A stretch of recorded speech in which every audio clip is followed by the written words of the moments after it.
Ashama kam jirtu daawwattootaaf hordoftoonni Focus Diilaa Miidiyaa guyyaa irraa ijaarsa mana guddichaa bara 2015 eegalee kan ture sababa qonnaatiin ijoollee maatiitti deebi'uun addaan citee kan ture guyyaa irraa jechuun 20 ji'a lammaffaa bara 2016 ijaarsa kan itti fufe yoo ta'u nutis bakka sanatti argamuudhaan viidiyoo keenya qindeeffannee isin faana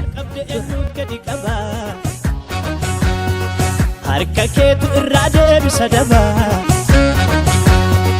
eeseekin sixinaasiyootti cufanii re'oobotiin garuu takka hin danda'anii gubaa madaakoo si qorichaatti na cuunfee loltuu dhugaa koo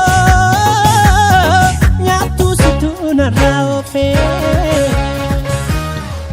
ulfaadha baakoo Ayyaama tokkotiif galatoomii maqaa kee fi haalli ijaarsa waldaa guddichaa maal akka fakkaatu yaada qabdu.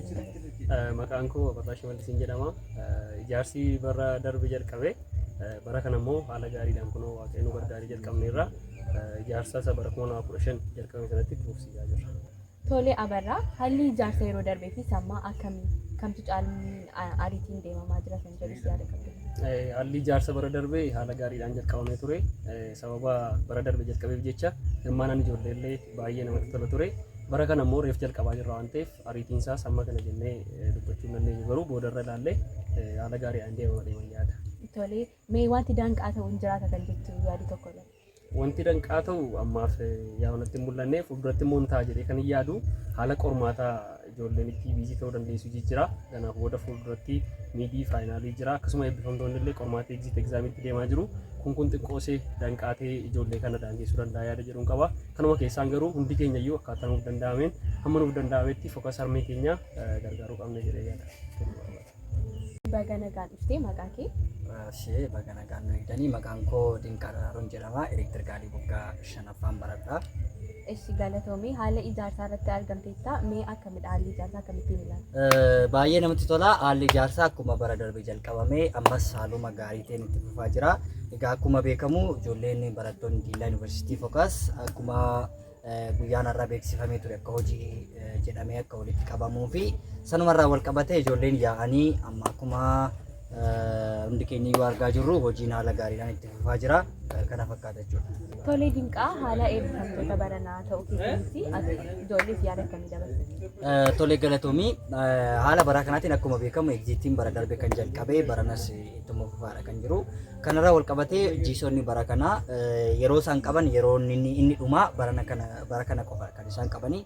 Kanaaf iyyuu hamma isaanii danda'ame taayimii isaanii arreenji godhanii ashaaraa fokas harmeetiif ka'anii akka ba'an asumaan dhaamsa koo dabarsuun barbaada. Kanaaf namni kamiyyuu yeroo isaa maaneej godhee ijaarsa hojii fokas keessatti argamu akkuma nu hundi keenya beeknu carraan kana booda deebi'anii dhufanii as keessatti hojjechuu baay'ee dhiphaadha. Kanaaf carraa kanatti fayyadamanii isa baranaa taayimii isaanii akkuma silaasiif kaasuu yaaletti taayimii isaanii order godhanii akka isaan dhufanii hojjetanii ashaaraa keenyaa dabarru. Akkuma beekamu baay'een isaanii waggaa 5 baay'ee waggaa 4 as keessa tureera. Akkuma bara darbe ijaarsi fokas jalqabame hundumtuu ashaaraa qaba. Kanaaf hamma danda'ame baran ammoo yeroo xumuraaf asii waan qabnuu fi hundumtuu humna qabuun dandeettii qabuuni osoo hin qusatiin akka hojjennee fokas harmee ammaas jirrutti hojjennee akka baanu asumarraan ergaa koo dabarsuun barbaada. Tole Dinqaa yaada gaggaarii nuuf kaastee jirta. Namoota bakka biraa jiran illee yaada kaasuu qabdu yoo jiraatu. Tole yaada bareedaadha kanatti kaastee namoonni bakka biraa jiran keessumaa kan asitti hin argamne bara darbee achitti kan jechuun durdur keessumaa ashaaraa fokas ijaarsa guddichaa kan lafa kaanii darban keessumaa 2008 kaasee aarsaa gurguddaa namoonni kaffalanii ammaaf garuu fokasii kan hin jirre iddoo garaagaraa hojii garaagaraa keessa kan jiran jiru.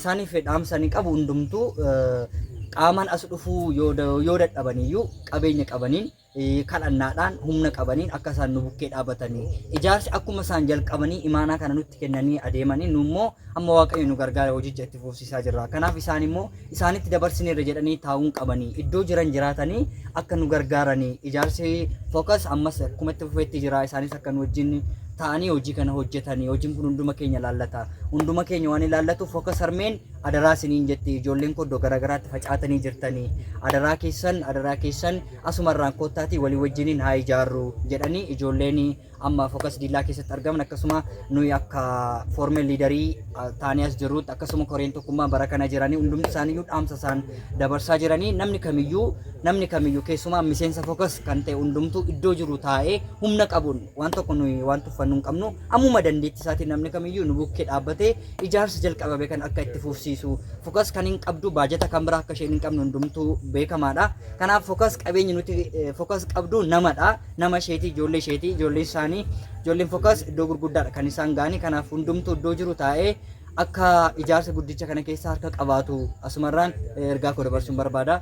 Galatooma. Tolee galatoomaa baga nagaan dhuftanii maqaa keessanii fi haala ijaarsa bara kana akkam akka ta'e ibsa. Maqaan koo Taaddasaa Dambii jedhama.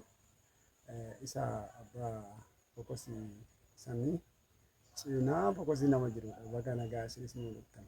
Ameen galatoomaa haalli ijaarsa bara kanaa akkamime? Haalli ijaarsa mana fokosii kun bara kana itti deebinee jalqabnee waan jirruuf jalqabni lammaffaa kun ammoo isa xumuraatu fakkaata. Haala gaariidha. Tolee galatoomaa barattootas ta'ee jiraattota iddoo biraatiif yaada qabdan yoo jiraatani. Yaada guddoon qabna.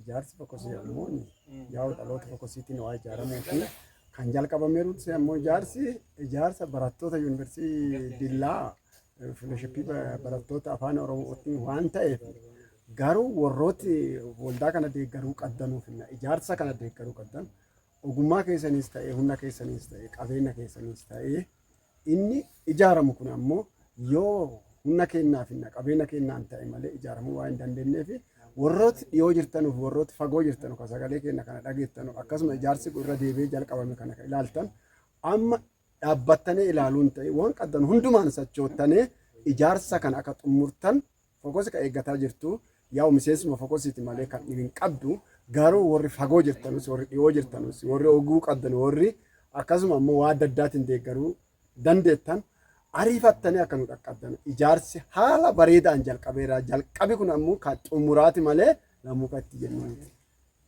Baay'ee galatoomaa. Galatoomaa isinis. Tolee baga nagaa dhuftee.